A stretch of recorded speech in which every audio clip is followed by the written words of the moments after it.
উৎসাহ উদ্দীপনা আর শত শত দর্শকের উপস্থিতিতে খাগড়াছড়ির মানিকছড়ি উপজেলার ডাইনছড়িতে গ্রাম বাংলার ঐতিহ্যবাহী ও জাতীয় খেলা হাডুডু খেলা অনুষ্ঠিত হয়েছে। শুক্রবার রাতে ডাইনছড়ি ইউনিয়ন পরিষদ সংলগ্নে স্থানীয় বাজার দল ও ফারিয়া টিমের মধ্যকার খেলার উদ্বোধনী অনুষ্ঠানে প্রধান অতিথি ছিলেন সাবেক ইউপি চেয়ারম্যান ও উপজেলা বিএনপির সিনিয়র সহসভাপতি মোহাম্মদ আরব আলী।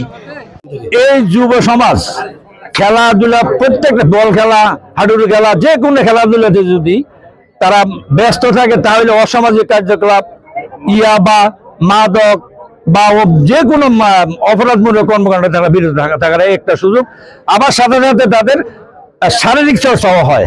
গ্রাম বাংলার চিরচেনা ও শত বছরের ঐতিহ্যবাহী এই খেলা এক উৎসবের সৃষ্টি করেছে।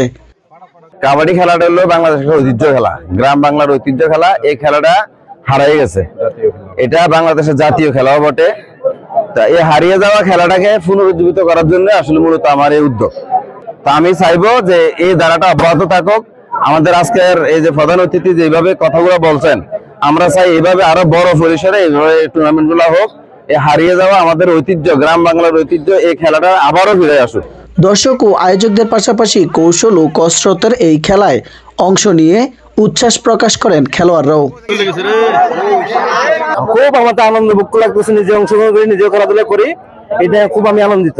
ডাইনছড়ি এলাকাতে এত সুন্দর একটা আয়োজন করেছে বাটাতলী ইউনিয়নের প্রত্যেকটা মানুষ যাতে আসে আমাদের খেলাটা দেখে, তারা যেন প্রত্যেকটা গ্রামে এই ধরনের খেলাধুলা আয়োজন করে আমরা টুর্নামেন্টের মাধ্যমে এই জিনিসটা সুন্দর করতে পারি। আনন্দ আর উৎসবের ধারা অব্যাহত রাখতে বড় পরিসরে এমন আয়োজন করা হবে বলে জানান স্থানীয়রা। এই খেলায় আনন্দিত হয়ে, উদযাপিত হয়ে আমি একটি টুর্নামেন্টের ব্যবস্থা করেছি। আমি আহ্বায়ক হয়ে এসব খেলাধুলা যুব সমাজকে মাদক ও অন্যান্য বদভ্যাস থেকে দূরে রাখবে বলে জানান অনুষ্ঠানের বিশেষ অতিথি পুলিশের এই কর্মকর্তা। এটা আমি মনে করি এই খেলাধুলার মাধ্যমে যুব সমাজকে বিশেষ করে মাদক এবং অন্যান্য সামাজিক কার্য থেকে রক্ষা করতে পারে। এই উদ্যোগকে আমি স্বাগত জানাই। 25 পয়েন্টের এই খেলায় হাড্ডাহাড্ডি লড়াইয়ে ফারিয়াকে হারিয়ে জয়লাভ করে ডাইনছড়ি বাজার দল। খেলা শেষে বিজয়ী ও পরাজিত দলের মাঝে পুরস্কার তুলে দেন অতিথিরা। এছাড়াও সেরা খেলোয়াড় হিসেবে অভিজ্ঞ খেলোয়াড় ফজর আলীকে পুরস্কৃত করা হয়।